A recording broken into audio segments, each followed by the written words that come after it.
जय जय श्री हरिवंश प्रशंसित सब दुनी सारा सार विवेकित कोविद बहुगुनी।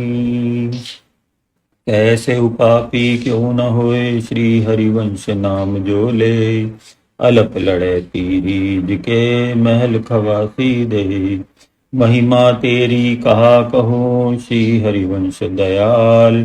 तेरे द्वारे बटत हैं सहज लाडली लाल। करुणा निधि और कृपा निधि श्री हरिवंश उदार। वृंदावन रस कहन को प्रकट धर्यो अवतार। मलेच्छ आक्रांताओं से त्रस्त ब्रिजवासियों ने उत्तर दिशा की ओर धूल उड़ती देखी तो अनिष्ट की आशंकाओं से उनका हृदय आंदोलित हो उठा। आजकल जब से नरवाहन ने प्रतिरोध करना प्रारंभ किया है तथा समस्त ब्रिजवासियों को एक सूत्र में पिरोकर मलेच्छों से टक्कर ली है, शत्रुओं के पड़ाव को रात्रि के अंधकार में सशस्त्र प्रहरियों तथा मशालों के प्रकाश को चीरकर शत्रु शिविरों को लूटना प्रारंभ किया है, यवन भी अवरुद्ध होकर हतोत्साहित हो गए हैं।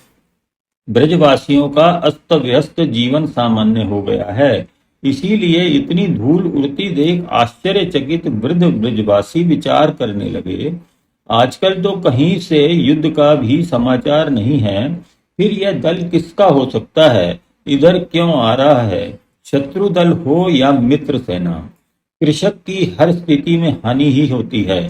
सैन्य साधन पशुओं के चारे में ही खेत उजड़ जाते हैं। वृद्धों को चिंतित देख कुछ उत्साही युवक दौड़ पड़े उस ओर, यह ज्ञात करने के लिए कि वास्तविकता क्या है, आगत कौन है, किस उद्देश्य से आ रहा है तथा उसका सामना कैसे किया जा सकता है। युवा अपने अस्त्र शस्त्र संभालने लगे। नवयुवक जब समीप पहुंचे तो कल्पनातीत दृश्य देखकर हतप्रभ रह गए। उन्होंने पदाति श्री हरिवंश जी को तथा श्री राधा नाम संकीर्तन परिकर को आनंद की उर्मियों जैसे बढ़ते देखा तो अपना उद्देश्य ही भूल गए।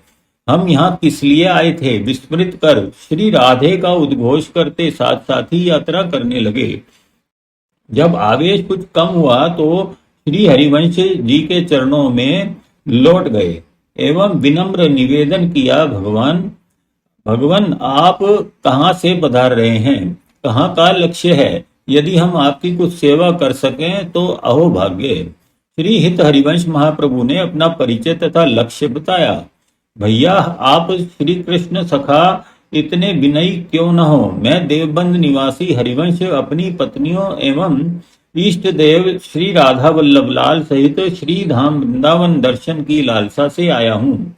बहुत दिनों की अभिलाषा है, तड़प है।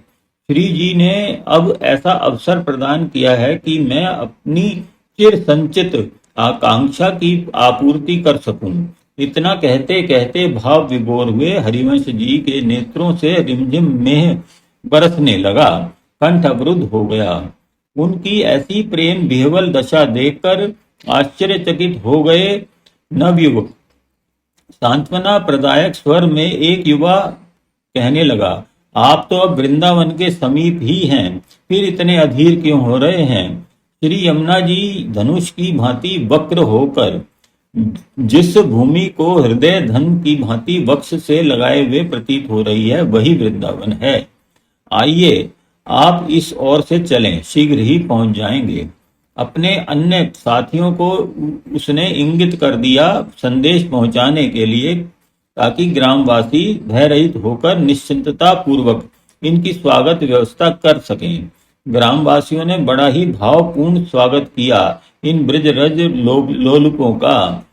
ब्रज नागरी अपने अपने गृह से मार्ग परिश्रांत पथिकों की शुदा तृषा निवारणार्थ दूध दही लेकर आ गई थी। कोई व्यजन करने लगा तो कोई चरण संवहन करके अपना जीवन सफल बनाने लगा। यद्यपि श्री हरिवंश गदगद थे ब्रजवासियों के प्रेम व सेवा भाव को देखकर, किंतु जिस प्रकार बुभुक्षित व्यक्ति भोजन भरा थाल सम्मुख देखकर असंयमित हो जाता है, उसकी क्षुधा असह्य हो जाती है, उसी प्रकार अपना लक्ष्य समीप जानकर वे व्याकुल हो रहे थे। भाव संवरण में अक्षम हो गए श्री हरिवंश। बंधुओं, आपको स्नेह से आप्लावित होते हुए भी मैं तृप्ति अनुभव नहीं कर पा रहा हूँ। आपके सेवा भाव से मैं आपका आभारी हो गया, परंतु क्या करूं? श्री वृंदावन का आकर्षण मुझे व्याकुल कर रहा है, प्रदाह हो रहा है अंतस्थल में। आप यदि अनुमति दें तो एक बार उस श्री राधा कृष्ण चरण पराग ब्रज विभूति श्री निकुंज वृंदावन रेणु को मस्तक पर धारण करके धन्य हो लूं। मेरे अनवरत अनंत प्रदाह की यही महाषधि है। रज स्नान करके ही मैं चित्त में शांति अनुभव कर पाऊंगा। ऐसी अलौकिक प्रीति और भाव देखकर समस्त ग्रामवासी उनके साथ ही चल पड़े। तरनी तनुजा के तट पर पहुंचते ही श्री हित हरिवंश महाप्रभु के मुखारविंद से उनकी स्तुति के, कृपा कांक्षा के तथा सांसारिक मोह बंधन के भंजन करने वाले श्लोक निसृत होने लगे। प्रजाधिराज नंदना बुदाग गात्र चंदना नुलेप गंधवाहिनीं भवाब्दिबीजदाहिनीं जगत्त्रये यशस्वनीं लसत्सुधापयस्वनीं भजे कलिन्दनन्दिनीं दुरन्तमोहभञ्जनीं। प्रेम मूर्ति ने प्रणत हो प्रणाम किया।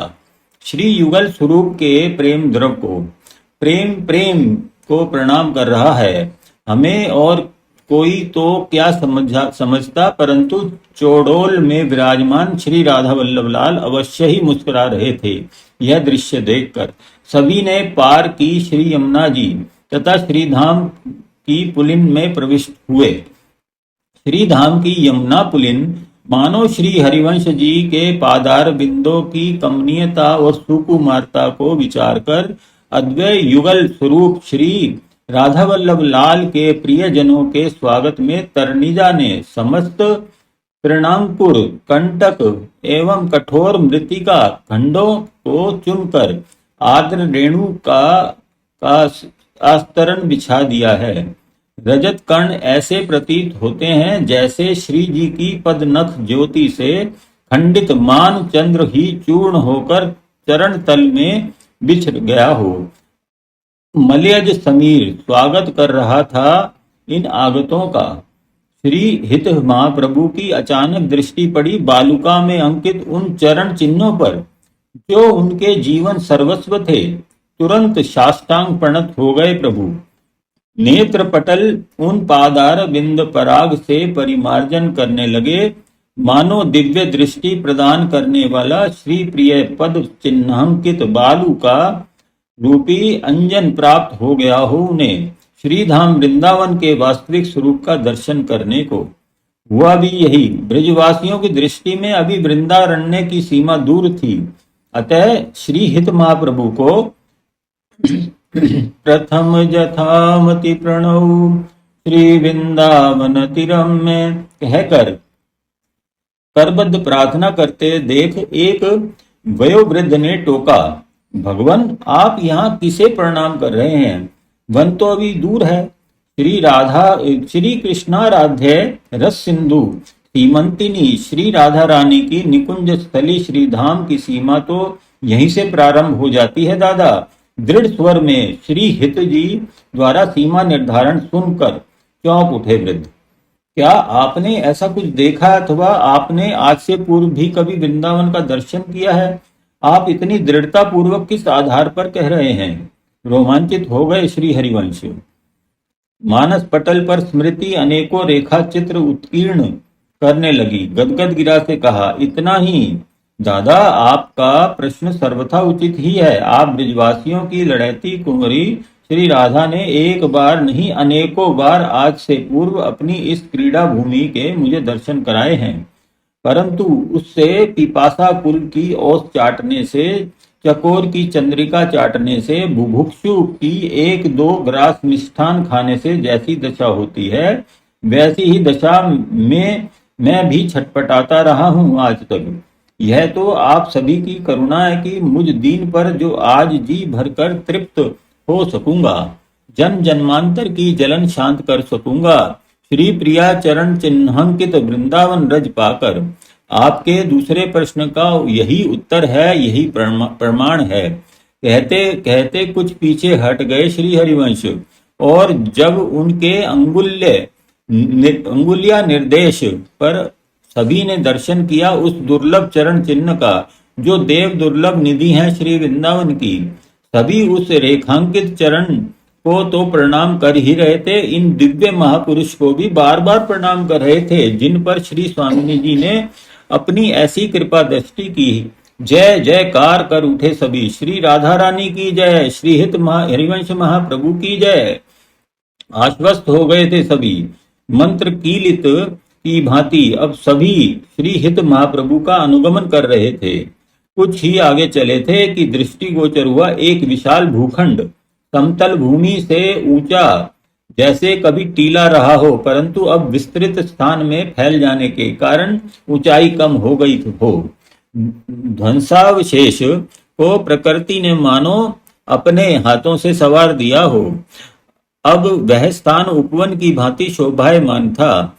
सघन वृक्षावलियां, जिनमें आम्र, कदम, मोलश्री, जम्बू की बाहुलता थी, तो मालती, चमेली, जूही तथा अन्य प्राकृतिक पुष्प वल्लरियां इनका आश्रय पाकर न मात्र सुरक्षित अनुभव कर रही थी, अपितु झूम झूम कर आनंद से गले मिल रही थी, जिनसे नाना प्रकार की सघन सुवासित शीतल समीर युक्त निकुंजों का निर्माण हो रहा था। मध्य भाग में एक विशाल वट वृक्ष अवस्थित था।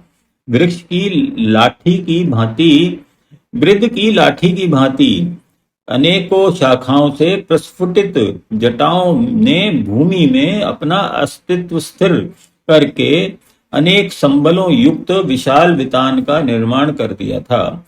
शताधिक व्यक्तियों का प्राकृतिक विश्राम स्थल था यह।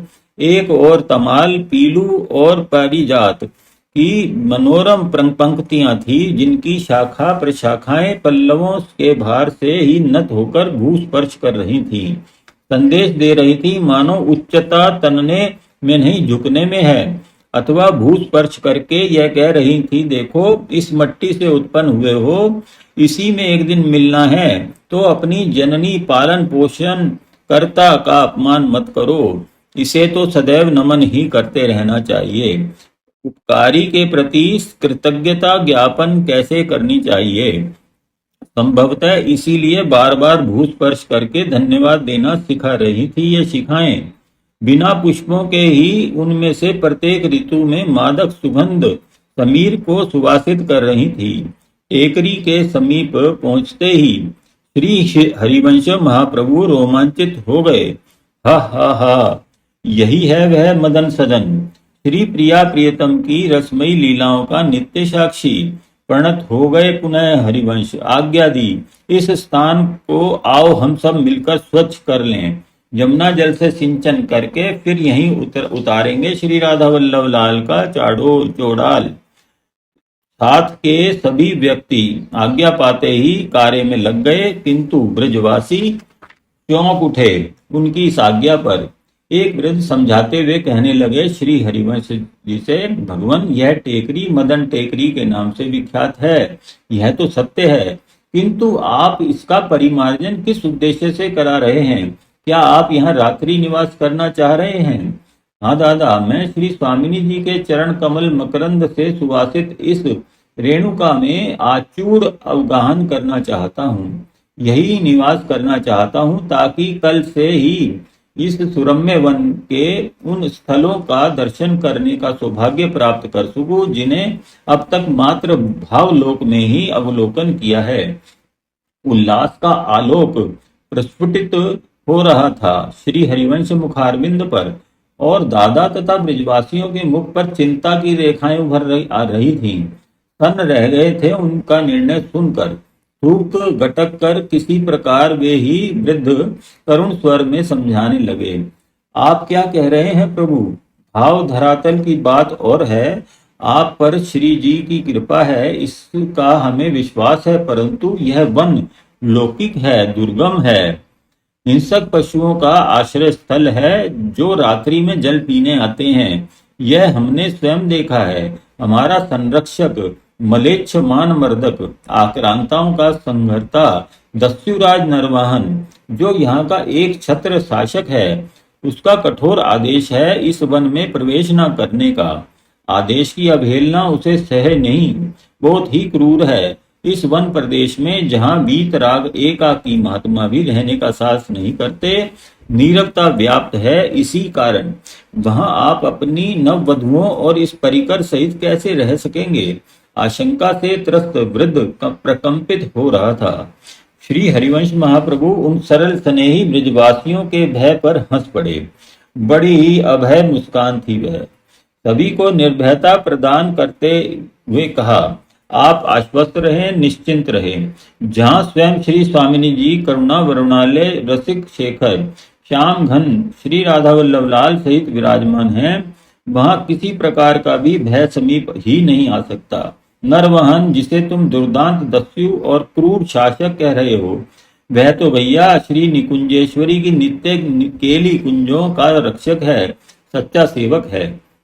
न जाने कैसा सम्मोहन था इस वाणी में।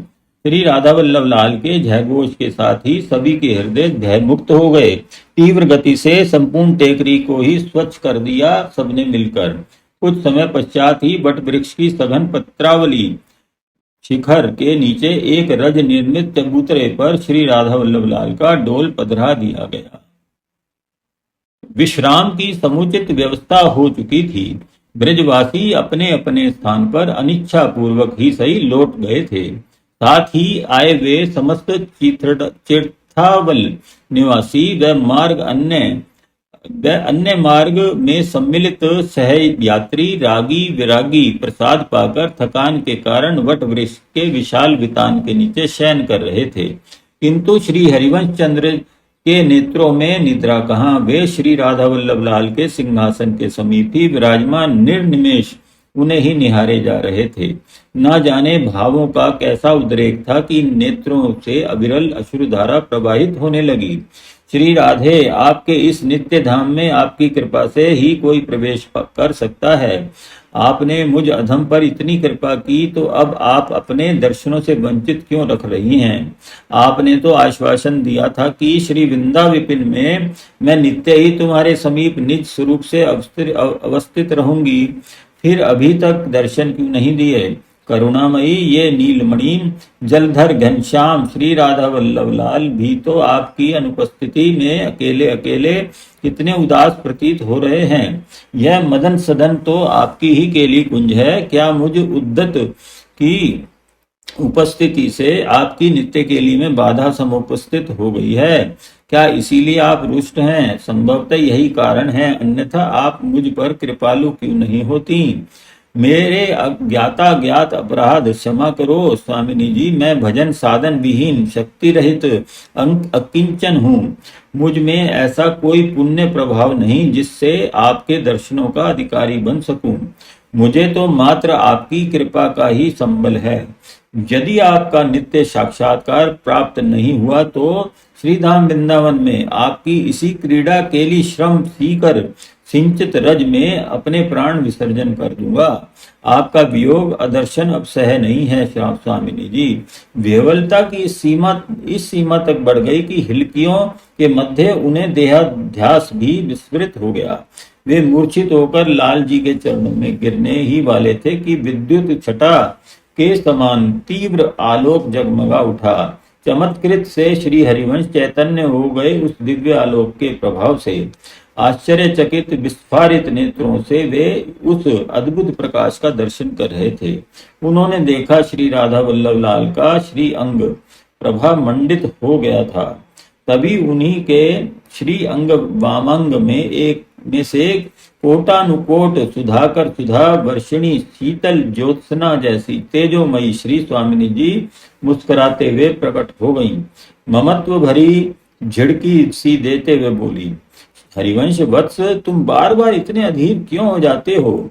मैंने तुमसे कहा था ना कि मैं सदैव ही तुम्हारे समीप हूं, फिर इतनी व्याकुलता कि तुमको तुम्हारी उदासी का प्रतिबिंब लाल जी के मुखार बिंद पर दृष्टिगोचर होने लगा। अरे वत्स, क्या तुम अभी तक यह नहीं समझ सके कि हम जल तरंग की भांति दो नामों से अभिज्ञात अवश्य होते हैं, परंतु दो हैं नहीं।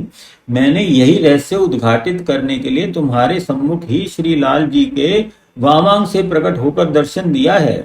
हर्षातिरेक से संपूर्ण अंगों में कंप प्रस्वेद हो रहा था। श्री हरिवंश जी के साष्टांग प्रणत हो गए उन सुखद शीतल पावन पाद पद्मों में। अश्रु अर्ध प्रदान करने के पश्चात अत्यंत विनीत स्वर में श्री हरिवंश करबद्ध प्रार्थना करने लगे, आप परम कृपामयी हैं। आज आपने मुझे जिस प्रकार दर्शन देकर स्नात किया है, उसी प्रकार अब सदैव श्री लाल जी के समीप विराजमान रहकर मुझे मन संतोष प्रदान करने की कृपा करें। मेरी यही चिर संचित अभिलाषा है। भावुक भक्त की अभिलाषा पर मुस्कुरा पड़ी श्री स्वामिनी जी। विजड़ित मुक्ता सी धवल दंत पंक्ति विद्युत विलास जैसी चमक उठी। मचलते बालक सी हट का परिणाम तथा विपरीत पक्ष समझाते हुए श्री स्वामिनी जी कहने लगी, हरिवंश, यों तो यह ब्रजभूमि और इसमें भी यह वृंदावन जैसे विकसित पद्म के मध्य में सुवास विकीर्ण करता पराग हमारी नित्य रास भूमि है। यहाँ की निभृत निकुंजों में हमारे महल, विश्रांति गृह तथा क्रीड़ा स्थलियां हैं, परंतु कली काल में ये सभी वस्तुएं सहज दृष्टिगोचर नहीं हैं। चिन्मय वृंदावन दर्शन के लिए दिव्य भाव दृष्टि चाहिए, जो साधन साध्य नहीं अपितु कृपा साध्य है। कली के प्रभाव से आज की दृष्टि काम वासना के धुंध से मटमैली हो गई है। जीव चर्म चक्षुओं से चर्म का ही निरीक्षण कर पाता है। इसीलिए इस युग में प्रकट रूप से हर क्षण उपस्थित रहना तो संभव है ही नहीं, अपितु अनर्थकारी भी है।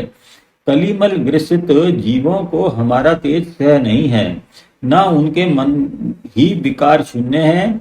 भावलोक में दर्शन पाने के लिए भी भक्ति भाव भावित आतुर हृदय अति आवश्यक है।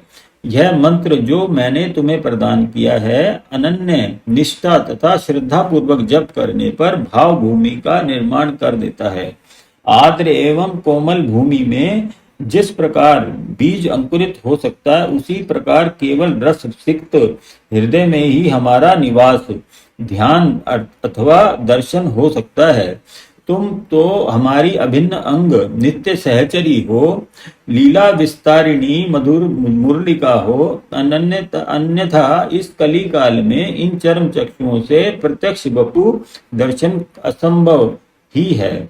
श्री हरिवंश जी श्री स्वामिनी जी की स्पष्टोक्ति श्रवण कर एवं यह समझकर कि श्री जी उनके सम्मुख प्रत्यक्ष रूप में नहीं रहेंगी, विकल हो गए। अब आपका यह अपना निज महल है, तब फिर यहाँ प्रत्यक्ष रहने में क्या हानि है? और यदि आप यहाँ भी प्रत्यक्ष रूप में रहना नहीं चाहती, तो फिर मुझे भी अपने साथ ही उस स्थान पर ले चलिए जहाँ मैं महल टहलनी बनकर प्रतिपल आपकी सेवा तथा श्री युगल मुख चंद्र पीयूष का चकोरवत पान करता रहूं। अब मुझसे आपका बिछो सहन नहीं होता। क्षण मात्र को भी ये नयन आपके दर्शन से वंचित रहें, इस कल्पना मात्र से ही मेरा हृदय विदीर्ण हुआ जाता है। श्री स्वामिनी जी उनकी विवलता पर दर्याद हो गई। हित सजनी, तुम्हें अभी बहुत कार्य करना है। अब शेषित कार्य संपूर्ण हो जाने पर मैं स्वयं तुम्हें तुम्हारी इच्छा अनुकूल ही ले चलूंगी।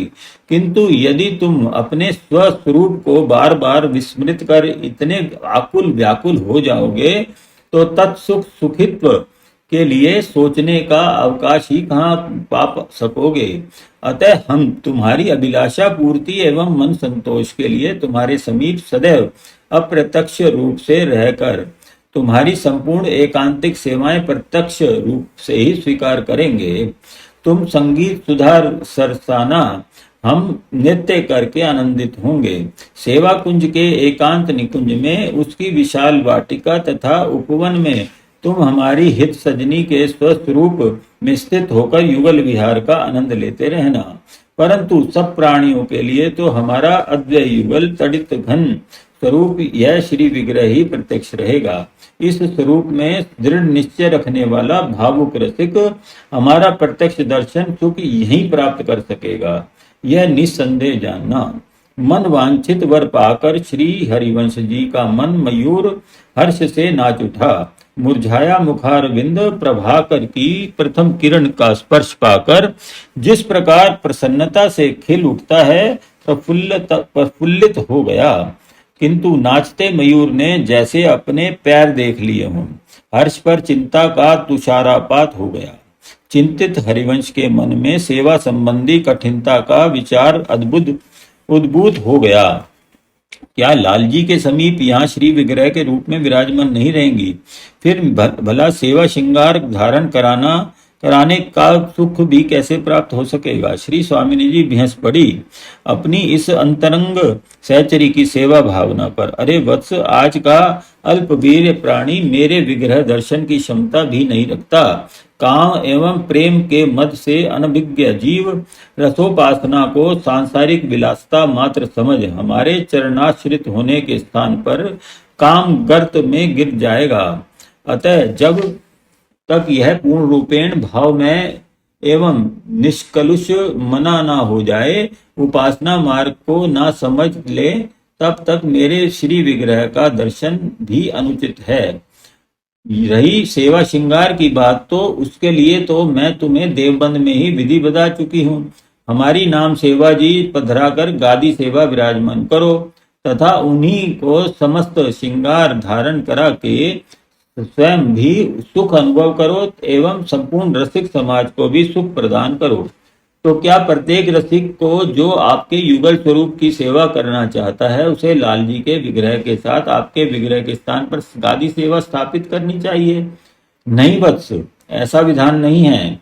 जिस रसिक को हम कृपा पूर्वक अपना अद्वैत युगल का मिलित श्री विग्रह कहीं भी प्रदान करें, किसी भी स्थिति में प्रदान करें, ऐसे अहेतु की कृपा प्राप्त विग्रह के साथ ही गादी सेवा की स्थापना की जानी चाहिए, क्योंकि ऐसे विग्रह में हम दोनों का तेज संयुक्त रूप से विराजमान रहता है। परंतु वेद विहित विधि द्वारा प्राण प्रतिष्ठापित श्री विग्रह के साथ मेरा विग्रह भी प्रतिस्थापित करना चाहिए, क्योंकि यह स्वरूप ज्ञान विज्ञान विहित भक्तों की निधि होता है। इसलिए एक स्वरूप की स्थापना पुण्य का नहीं, सेवा अपराध का भागी बनाती है। शिवजी ने स्वयं कहा है, गौर तेजो बिना यस्तु श्याम तेज समचरेत जपेत वा ध्यायते वा पिस भवेत पात की शिवे। श्री जी ने श्री हरिवंश जी के प्रश्न को मात्र उनका ही नहीं, भविष्य के रसिकों का भी प्रश्न तथा अनुकरण करके वहीं कहीं वे अनजाने ही अपराध के भागी न हो, यही समझकर यह भेद उजागर किया है। विचार करते ही रह गए श्री हरिवंश श्री स्वामिनी जी के वचनों पर। तब तक श्री स्वामिनी जी श्री राधा वल्लभ लाल के वामांग में उसी प्रकार लीन हो गई जैसे विद्युत नवनीरद में विलीन हो जाती है। कोटानुकोटि प्रभाकर प्रकाश पुंज लाल जी के श्री विग्रह में सहसा ही विलुप्त हो गया। मंत्र मुग्ध श्री हरिवंश प्रणत हो गए। प्रातःकाल श्री राधा वल्लभ लाल को बड़ा ही अद्भुत श्रृंगार धारण कराया श्री हरिवंश जी ने। ऐसी छटा थी उस श्रृंगार की कि जो भी दर्शन करता विस्मय विमुग्ध निर्निमेष निहारता ही रह जाता।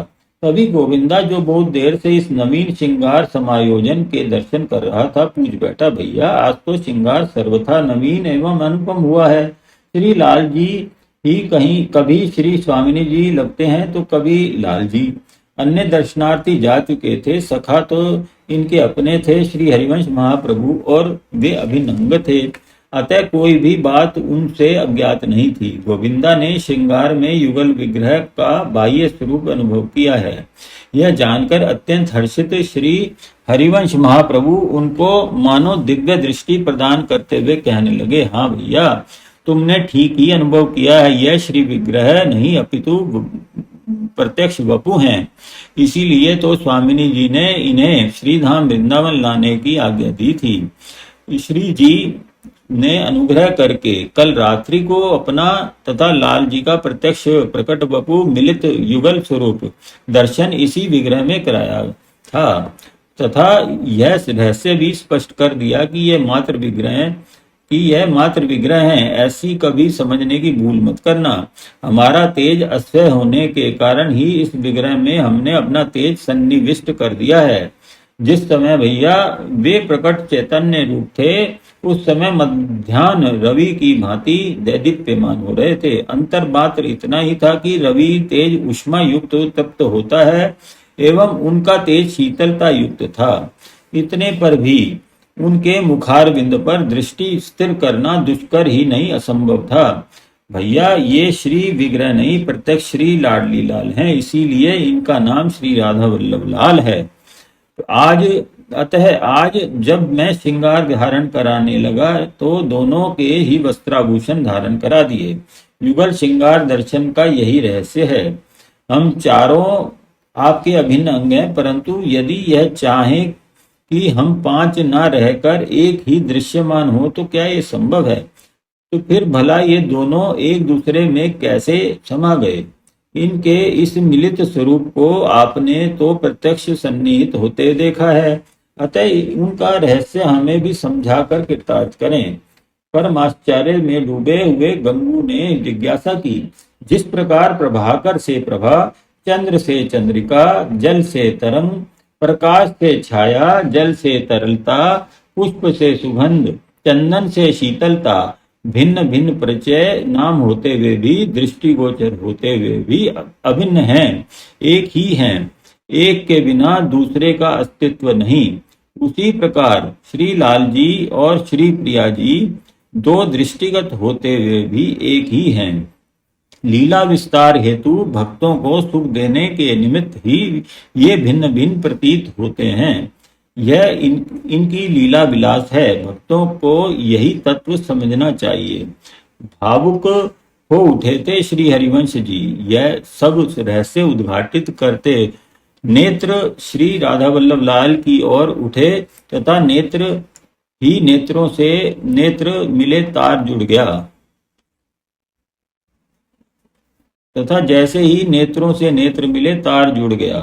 प्रिया प्रियतम की युगल झांकी होने लगी। स्वतः ही उनके मुखारविंद से संगीत निर्झरणी प्रवाहित होने लगी।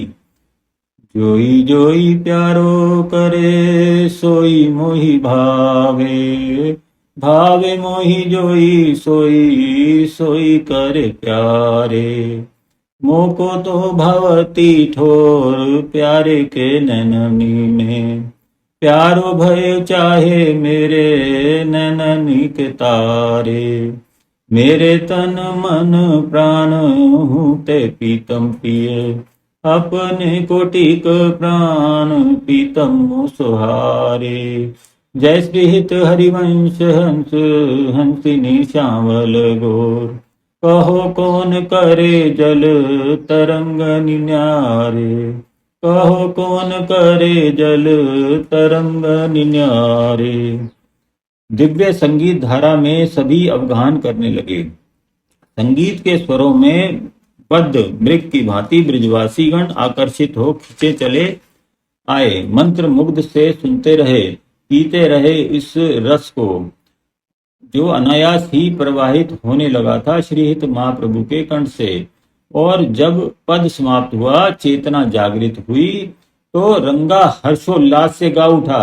रूप बेली प्यारी बनी प्रीतम प्रेम तमाल, दो मन मिलिए के भये श्री राधा वल्लभ लाल। बोलो श्री राधा वल्लभ लाल के जय। इस तुमुल घोष से मदन सदन गुंजारित होने लगा। जय जय श्री हरि वंश।